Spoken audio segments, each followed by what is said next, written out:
Hello, ladies and gentlemen. My name is ShinoDBD, and welcome to another episode of Killer Rotation.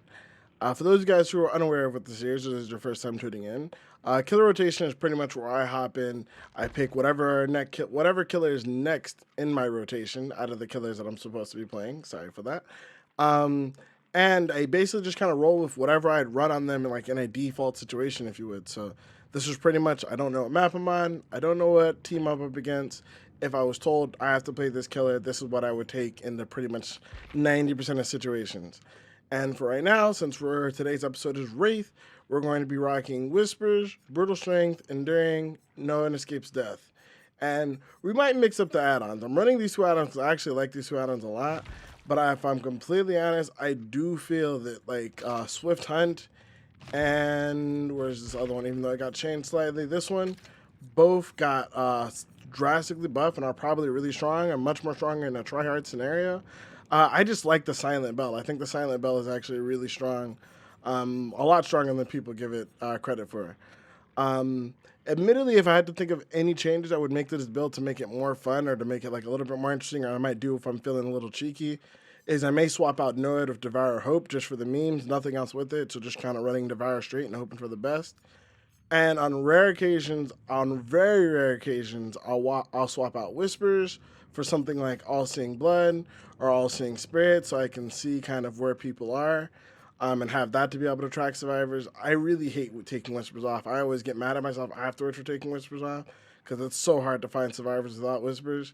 And for Whispers being such a great time-saving tool, I feel like you get punished harder than anything else when you take Whispers off.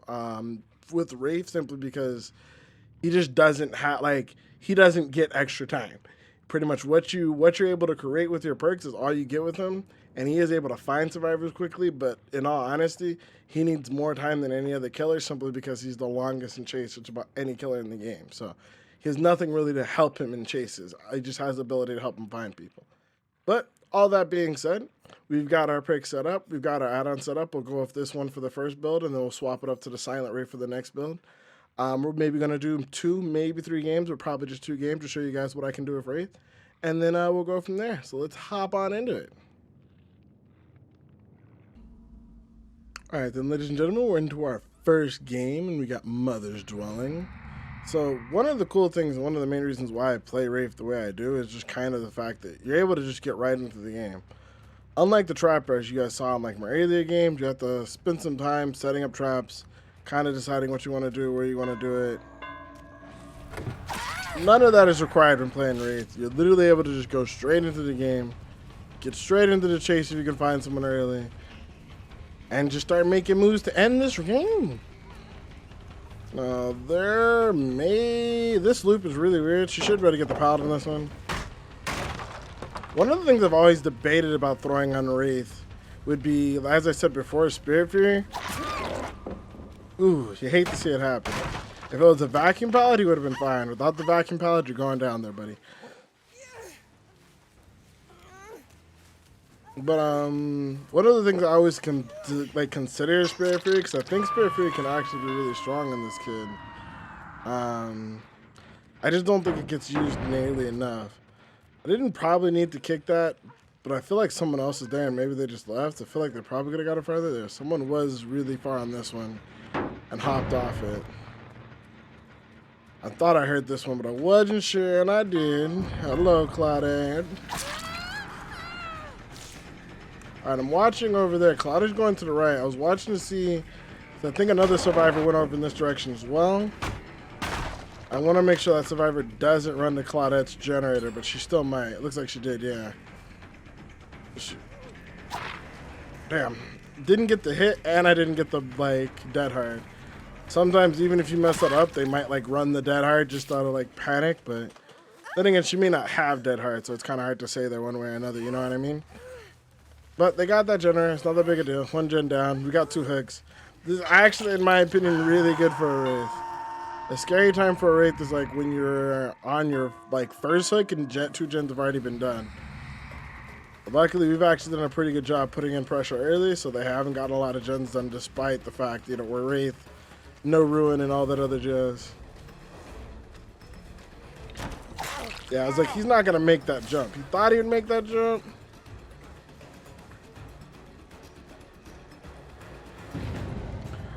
All right, surprisingly, he's not going to use Shack. He's also not gonna pay attention to where he's going. We have someone over here that's not him. I'm only doing this to keep the pressure on the map since we've got multiple people in the area. If we can like hit multiple people and get multiple people down, this will actually be really good for like helping us keep pressure up throughout the game. We hooked this person once, but to be real, our priority is not gonna be to hook them. But if we can get him to throw the pallet, that would be huge for us. And then more importantly, it forces someone else to show up over here to heal homeboy if he's gonna get healed. Damn, shouldn't double back. Now what I'd like to do honestly is hook the bill, but I have no idea where he's ran off to, and I didn't get the pallet that I wanted there.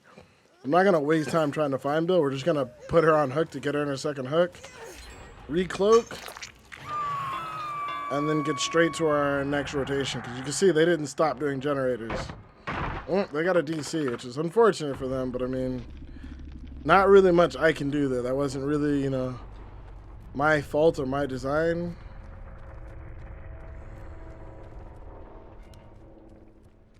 We're gonna make some moves, see if we can find somebody else. Or they'd be on a generator. So Bill's still over here. Yep, found him. Good play on our part. He's probably fully recovered, so he's a little tilted, but... And he DC'd as well. Oof, that's unfortunate.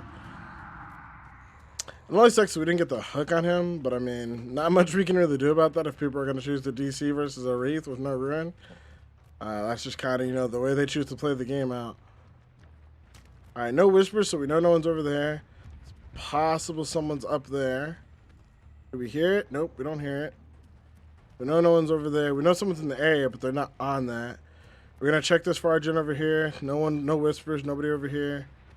It has been worked on again though, so we are gonna kick it just to degen it in case people make their way over here. It's about 50%, so no one comes to touch it for a while, then that'll be like super in our favor. Still no one on the top gen over there, so not worried about that. But there are people in the area because we can hear it with the whispers.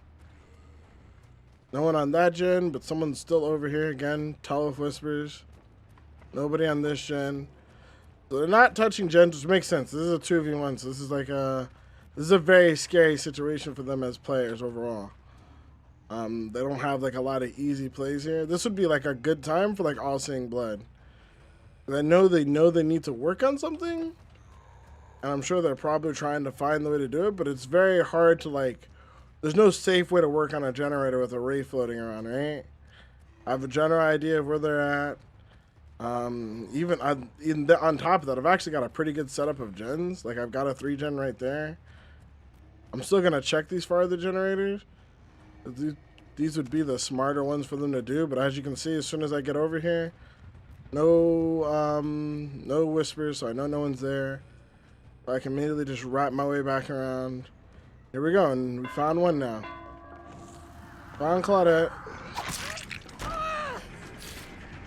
The two of these two are being like extremely stealthy. Tried to go for the Kosa play, you know, the chill at the window and get the juke on me. Didn't quite work out for her, so you know, I'm sorry to say it just didn't go in your favor, girlie. I apologize. Well, we're gonna throw on this hook and get right to go to the next game. All right, let's get it. All right, now we're not gonna camp at all. I'm pretty sure no one's over here yet. We're not even gonna waste time checking that. They're both kind of in that tri-state area, if you would. Oh, there we go. I just saw her.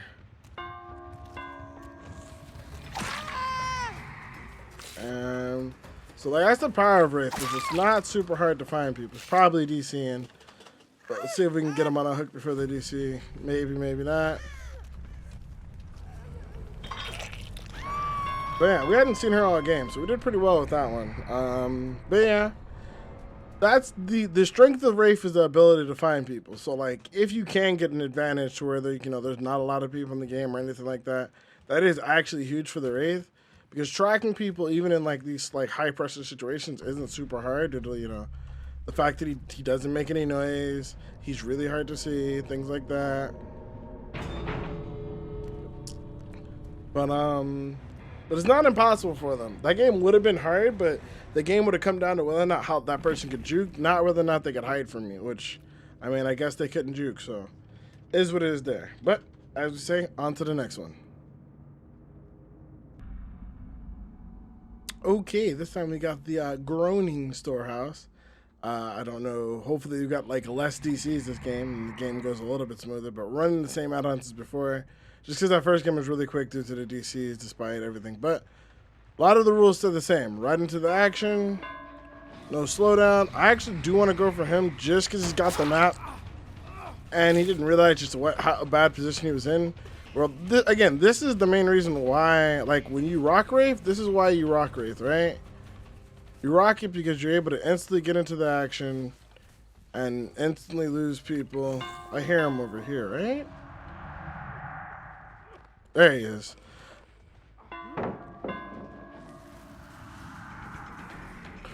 I should break this, but we're going to see if we can... Okay, yeah. If he was bad, we can mind game it, but he's not bad, so... We're just going to break this. I'm also going to get on him because he's got a map. I don't know... I'm not really concerned about what he's doing with the map, right? But he does still have the map. And it's something I have to acknowledge. Now, he's kind of wasting pallets, which is good. So, like, I don't mind being on this. I'm actually okay swapping targets just because she's got a toolbox, which is a little bit more important than dealing with someone who's got a map. Only because, like, he'll probably get healed by the Jeff, which will buy me a little bit of time.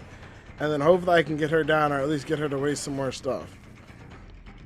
She's going for the window. Oof, got it. Woo, that would have been rough. This window is really strong, so it's a good thing we ended this chase here, not later. Now we're gonna go back to the gen to hit what did Tap was first on, so I'm pretty sure that's gonna be the gen that the three of them convene on, would be my guess. And then just kind of go from there. That guy will probably go for this one. Actually didn't go to this gen. But I guess we catch this guy. If they're not on that gen, we're going to try to catch this guy who should be floating around here. Who's doing just that. Wasn't paying attention to the loot. They do, to be fair, the devs put those boxes there for that reason. For people who aren't necessarily paying attention to the loot, to get them caught up or messed up. I may be able to catch him here simply because of the timing of this. Oh yeah, it was super close. But yeah, she wouldn't be able to make another loop, especially since Bloodlust kicked in during it. So this is actually okay for me. I just misjudged my lunge range, so that was my fault. Don't know why I did that, but hey, it happened. Hello, can I pick you up? Yeah, thank you. Arigato.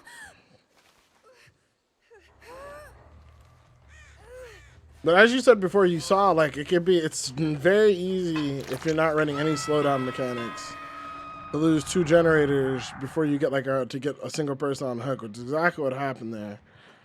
Back on the Neo with the toolbox because she has the toolbox, and again, it just means she's doing generators faster. Man, I don't normally switch targets like this. But please believe there's a method to the madness. Multiple people injured is a good thing. It slows down the game. It's Tap of the map. He knows what he's used, but he doesn't know what's used on the other side of the map. So it may not be the best idea to chase him. But again, he wasn't super good with pallets, so I'm kind of okay with this chase. Just because I think he might waste some more stuff. And getting some of that stuff out of the way might be super good.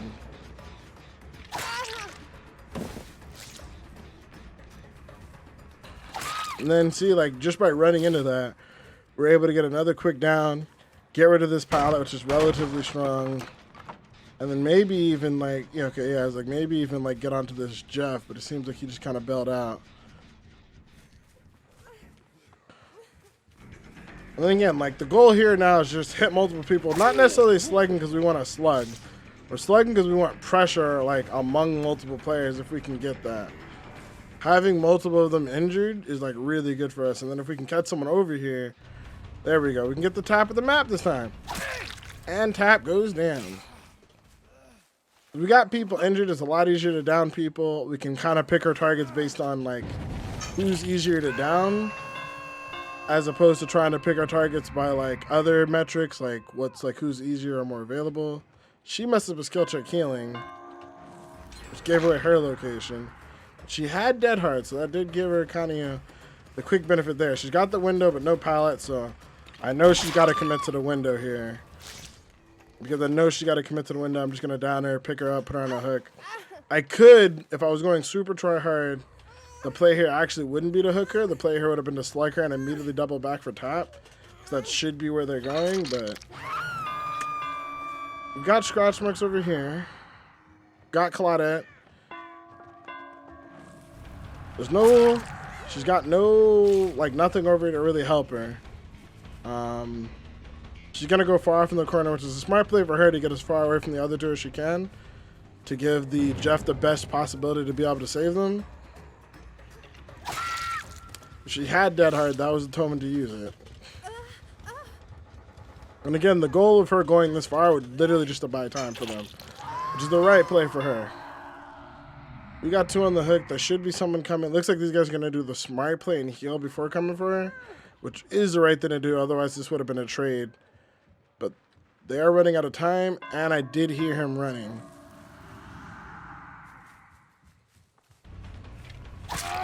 And now the tap has to go. So tap did go for the save, which is good.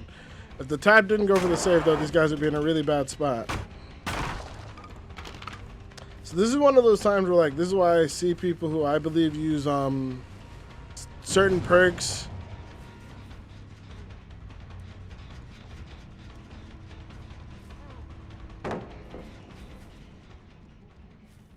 Yeah, this window's too strong. I'm just gonna have to double back. This window's too strong to deal with both the window and the pallet there. It's just a bad move on my part and a bad play on my part. Now I'm hoping that they decided to heal over here, which does seem to be like the play they made, which is good because then it helps me get on top of them before they get out of here. Again, in order to apply pressure, I'm immediately on somebody else. Again, it means that someone has to go heal the top. And at this point, we're killing somebody on the team, too. Which is unfortunately kind of necessary because we only got 2 gens left. We've got to get somebody out of the game. We do give them the option and the time to either run or heal. They decided to heal. They weren't able to get both heals off, but, I mean, that's not something I can do anything about, right? I'm pretty sure... oh. So we've got What's-Her-Face over there as well.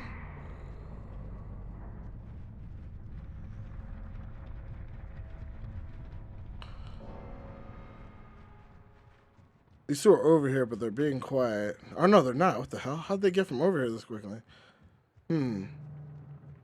Not sure how they managed to sneak by me on that one. I'm not going to lie. But all we can do, we got 1 gen left. Get back in the gen game. He must have had tenacity or something. I don't know how he got up outside of that. Again, we're going to swap to multiple people just to get pressure on multiple people here in this situation. If he was dead on hook, I would hook him to kill him, but since he's not dead on hook, we want pressure. We don't necessarily just want the person down. We want tap to come save him. I don't know why. I thought that pallet was there, which is why I swung there. I was like, I need to swing. Like, if I'm going to get a lunge in and get the hit at all, it's like before she jumps that. Tap decided to heal himself, which isn't the wrong move. But,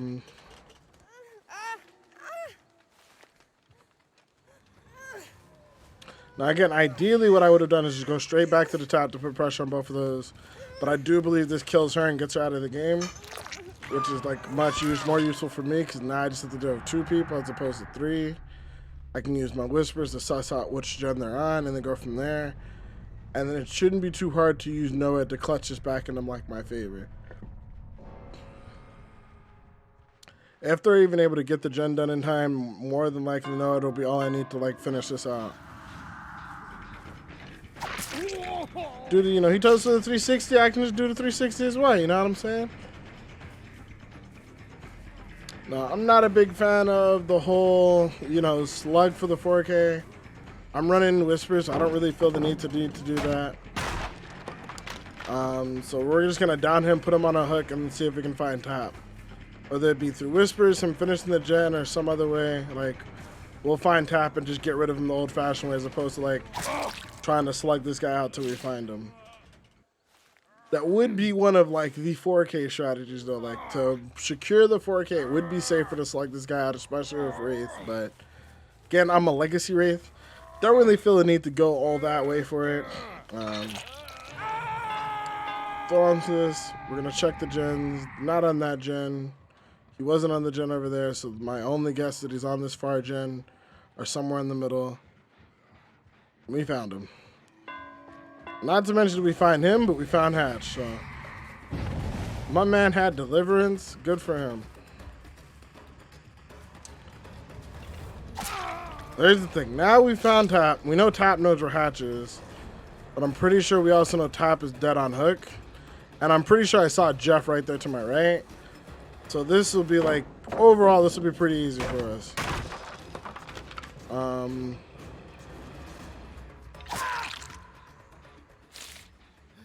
Jeff decided, oh, I thought I saw Jeff there, but I guess I didn't. So all we're going to do is just go straight to Hatch.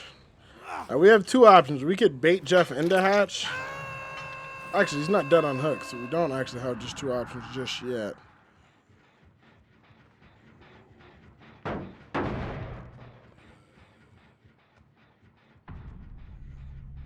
So we can bait Jeff into Hatch. If Jeff tries to come for the hatch while we're standing on it, he can't get it. And he can't even see us. But we're not going to go and do all that. We're literally just going to close the hatch. Fine, and we see him already. But one of the options you do have is Wraith is to actually stand on the hatch. They can't see that you're on the hatch. And then as soon as you see or hear them, you close the hatch, you activate your node, you finish the game. Obviously, this is still relatively hard counted by them having a skeleton key. Wouldn't know if this play particularly is hard counted by having skeleton keys, but other plays would be. So, but yeah, that's how you clean this one up. He's doing his due diligence, his best effort. Can't be mad at him for that. Everybody played a good game here, so I'm not really mad at anybody, you know. And we did our best to not camp and not tunnel, which is pretty much all we can do overall. And there we go. And that is going to be a GG, a well played. They all put up a good fight. It was a good game. But, you know, this just shows, like, how Wraith can have pressure. Now, mind you, Tab could have used pallets a lot smarter in the beginning, which would have changed the game for him a lot. But, I mean, I'm not going to lie. I do feel like a lot of, like, their loss came from the wasted pallets by early Tab. But, I mean, hey, it is what it is. We did what we had to do. GG, well played, get fucked. I mean, good fun, guys. Good fun. And hey, we got the double pip. I like it. They all had fun. Well, alright then, boys and girls, ladies and gents. That was our today's Legacy 1 Wraith, if you would. But that was our today's episode of Killer Rotation. I hope you guys enjoyed it. You guys got to see, this is a prime example of how I play Wraith. This is not how everyone plays Wraith, but this is a prime example of how I play Wraith pretty much under random circumstances. The strength of Wraith, obviously, is just being able to hop right in the game, apply instant pressure, and being able to find people quickly. But playing Wraith well means that you have to be able to play Killer extremely well. It's very, very much like playing Vayne, if you would, if any of you League of Legends players. Like, you have to understand all the basics of being a killer, all the basics of being an ADC, if you would, to be able to play this killer effectively. But he isn't completely useless. He does have some strengths. You just got to utilize him. But either way, I want to thank you guys so much for watching. If you enjoyed this and you want to watch me play Killer live or just talk to me about killers, see my legacy killers or see any of my other killers in rotation, you can bug me. I stream just about every night on twitch.tv. Link will be in the description down below or floating across the screen, you know, twitch.tv/xxShinoBazo. But I love to have you. We talk about Dead by Daylight. We talk about anime. We talk about the fact that I have way too many hours in this game and everything else in between. But either way, I want to thank you guys so much for watching. Until next time, my name is ShinoBazo. You're gaming and I'm a ninja, and I'll catch you guys a little bit later, alright? Love you. Bye.